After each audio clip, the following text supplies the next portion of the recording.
Hello students, आज हम नया यूनिट स्टार्ट करेंगे, यूनिट 6 ऑप्टिक्स। अब ऑप्टिक्स क्या चीज़ होती है? ऑप्टिक्स होती है it is a branch of science which deals with light. It is divided into two branches. Optics words का मतलब ही लाइट है। जो चीज़ हम लाइट से रिलेटेड साइंस के अंदर पढ़ते हैं वो सब ऑप्टिक्स के अंदर ही आती है। जैसे हमने टोटल इंटरनल रिफ्लेक्शन पढ़ा था 10th में भी, हमने किया था कि ऑप्टिक्स वर्ड का सिंपल मतलब ही लाइट है। साइंस की वो ब्रांच जिसमें हम लाइट के बारे में पढ़ते हैं कि लाइट किस तरह से ट्रैवल करती है, किस तरह से जाती है, रिफ्लेक्ट होती है, किस तरह से रिफ्रैक्ट होती है, उसको हम लोग सारी किसके अंदर आती है? ऑप्टिक्स के अंदर आती है। ऑप्टिक्स हमने दो पार्ट्स में डिवाइड किया। फर्स्ट वन आ गया रे ऑप्टिक्स, सेकेंड वन मेरे पास आ गया वेव ऑप्टिक्स। री ऑप्टिक्स में वो चीज़ें आएंगी जैसे it is propagation of light in terms of rays. इसमें हम लोग वो सारी चीज़ें पढ़ेंगे जो रेज से रिलेटेड होगी, और इसमें वो चीज़ें आएंगी जिसकी वेवलेंथ काफ़ी कम होती है as compare to size of obstacle. कि जैसे साइज जिसके साथ रिफ्लेक्ट करती है, जिसके साथ लाइट स्ट्राइक करती है, उससे बहुत कम होती है वेवलेंथ की रेज की। वो सारी चीज़ें री ऑप्टिक्स में आएगी, और इसको पढ़ने के लिए हम लोग इसके अंदर पढ़ते हैं रिफ्लेक्शन पढ़ेंगे, रिफ्रैक्शन वगैरह भी पढ़ेंगे।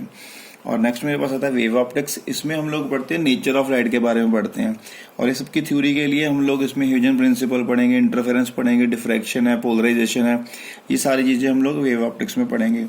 ऑप्टिक्स मेनली दो पार्ट्स में डिवाइड होती है। First one is ray optics, second one is a wave optics. Ray optics दो में डिवाइड होती है, रिफ्लेक्शन और रिफ्रैक्शन। और वेव ऑप्टिक्स आगे प्रिंसिपल्स में डिवाइड हो जाएगी, ह्यूजन प्रिंसिपल आ जाएगा, इंटरफेरेंस, डिफ्रैक्शन आ जाएगी, और पोलराइजेशन आ जाएगी। और सबसे पहले हम लोग करेंगे रिफ्लेक्शन। रिफ्लेक्शन क्या होती है देखते हैं। फर्स्ट वन टॉपिक है हमारे पास ऑप्टिक्स में रिफ्लेक्शन। रिफ्लेक्शन होता है जब कोई लाइट किसी सरफेस के साथ स्ट्राइक करके वापस अपने ही मीडियम में वापस आती है, उसको हम लोग बोलते हैं रिफ्लेक्शन। देखिए, the bouncing back of light in the same medium when it strikes with the polish surface of another medium. Polish surface का मतलब है हम लोग मिरर वगैरह ले सकते हैं जो एक साइड से पॉलिश होगा।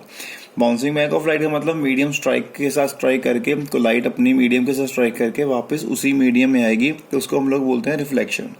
And reflection in the phenomena of change in the path of light. इसमें सिर्फ पाथ चेंज होगा without any change in the medium. Medium change नहीं होगा, सिर्फ पाथ चेंज होगा। And the angles which the incident rays and reflected rays make with the normal to the surface are known as angle of incidence and angle of reflection. ये देखिए क्या होता है, ये मैंने एक सरफेस ड्रॉ किया, ये मैंने नीचे से उसको ड्रॉ किया, इसको बोलते हैं पॉलिश सरफेस। इसको हम लोग मिरर ले सकते हैं क्योंकि सबसे अच्छा हमारे पास मिरर की एग्जांपल है रिफ्लेक्शन के केस में। हमने इसको मिरर ले लिया, एक साइड से पॉलिश कर दिया। ये जो लाइट आ रही है मेरे पास, ये लाइट यहाँ पे स्ट्राइक करेगी इस पॉइंट पे, इसको बोलते हैं पॉइंट ऑफ इंसिडेंट, इस चीज को।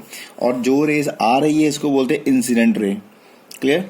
फिर यहाँ पे स्ट्राइक करने के बाद लाइट वापस उसी मीडियम, अगर ये हम लोग इसको एयर रिज्यूम कर रहे हैं इस चीज़ों को, तो ये भी एयर ही होगी। अगर ये वाटर रिज्यूम कर रहे हैं तो ये भी वाटर ही होगा। जिस मीडियम से लाइट आ रही है उसी मीडियम में लाइट अगर वापस आएगी उसको बोलते हैं रिफ्लेक्शन। और जो लाइट वापस जाती है that is a reflected ray. जो आ रही है वो इंसिडेंट रे, जो जा रही है वो रिफ्लेक्टेड रे। और जिस पॉइंट के ऊपर इंसिडेंट होता है वहां से हम एक नॉर्मल ड्रॉ करते हैं, डेट इज ए परपेंडिकुलर। ये 90 डिग्री होता है पूरा, इसको बोलते हैं नॉर्मल। क्लियर है? और जो लाइट आ रही है वो जब नॉर्मल के साथ एंगल ड्रॉ करती है, that is a incident angle. जो लाइट जा रही है रिफ्लेक्टेड रे, वो नॉर्मल के साथ एंगल ड्रॉ करेगी, that is a reflected angle. Clear है? और अगर ये लाइट रिफ्लेक्ट नहीं होती तो ये लाइट सीधी ही चली जाती, रिफ्लेक्ट हो गया तो चली जाएगी। ये जो एंगल बनता है हमारे पास टोटल, ये चीज, इसको बोलते हैं एंगल ऑफ डेविएशन, कि कितना डेविएट हुई, जाना था यहाँ पे और कितने डिग्री मूव करेगी, इसको बोलते हैं एंगल ऑफ डेविएशन। और ये जो सरफेस के साथ एंगल रिफ्लेक्टेड रे का बोलते हैं ग्लेंसिंग एंगल, इसको बोलते हैं ग्लेंसिंग एंगल। ये और ये इंसिडेंट रे के साथ और रिफ्लेक्टेड रे का जो एंगल बनता है इसको बोलते हैं ग्लेंसिंग एंगल। क्लियर है? अब इसको निकालने, देखो एंगल ऑफ डेविएशन मतलब ये चीज प्लस आई, ये चीज plus R is equal to 180 degree होगा, क्योंकि एंगल जो हमारा ये नहीं चीज है, ये देखिए एंगल जो हमारा यहाँ से स्टार्ट होगा एंगल ऑफ डेविएशन, और कहाँ तक जाएगा, यहाँ तक जाएगा। क्योंकि लाइट अगर आनी थी तो यहाँ पे आती और नहीं गई तो यहाँ से मूव कर गई है, तो इसको क्या बोलते हैं हम लोग, एंगल ऑफ डेविएशन। ये चीज़ आ जाएगी यहाँ तक, angle of deviation plus I plus R is equal to 180 degree आ जाएगा। जब हमको एंगल ऑफ डेविएशन निकालना, उसको हमने डी से डिनोट कर दिया, is equal to straight line में कितना एंगल होता है 180 माइनस आई माइनस आर, ये टर्म्स उधर ले गए तो ये क्या बन जाएगा, D is equal to 180 minus I minus R. R is equal to I होता है इन केस ऑफ रिफ्लेक्शन, तो ये मेरे पास आ जाएगा माइनस ऑफ 2i। तो ये डी एंगल ऑफ डेविएशन बन जाएगा D is equal to 180 minus 2r या माइनस 2i बन जाएगा। ठीक, क्लियर? उसके बाद मेरे पास लॉज आते हैं रिफ्लेक्शन के।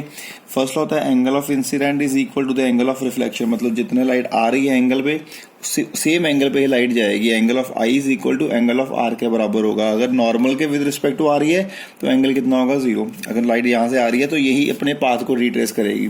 और ये क्वेश्चन एग्जाम में एमसीक्यूज में फॉर्म में आता है कि किस एंगल के ऊपर लाइट अपने ही पाथ को, जब रिफ्लेक्टेड की बात करते हैं, अपने पाथ को रिट्रेस करती है, तो वो जो तब करेगी जब आई और आर दोनों क्या होंगे, 0 डिग्री होंगे। तो क्लियर।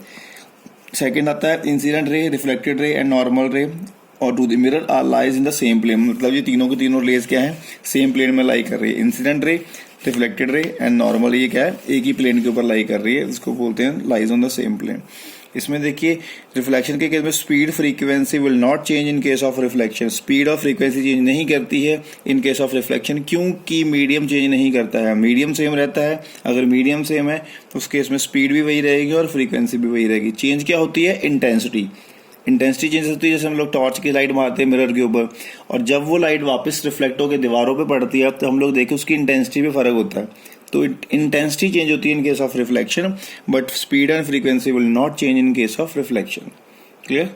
Thank you.